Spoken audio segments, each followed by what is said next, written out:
দেখেন বন্ধুরা, আপনারা বলেন তো এই গাছটা কি গাছ? কারণ পারবেন না। এটা হচ্ছে আদার গাছ। আদা, যে আদা না হলে মাংস এবং মাছ রান্না হয় না, এগুলো হচ্ছে আদার গাছ।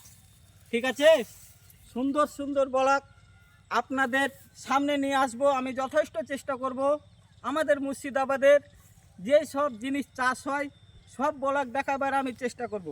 তাই দেখতে পাচ্ছেন কত সুন্দর আদার গাছ। এ হলো আমাদের বিখ্যাত আমের গাছ।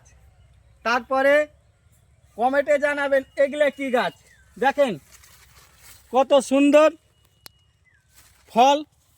এই পাশে দেখেন, আমার বাঁ পাশে দেখেন, এগুলো হচ্ছে শশার বাগান।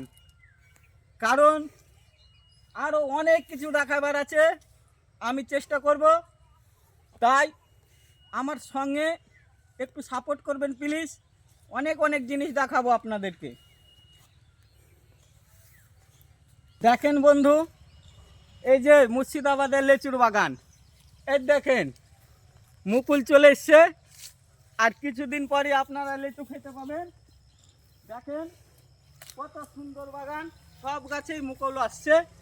হ্যাঁ, আর মোটামুটি 2 মাস পরেই আপনারা খেতে পাবেন। হ্যাঁ, অবশ্যই আমার চ্যানেলটাকে সাবস্ক্রাইব করবেন প্লিজ।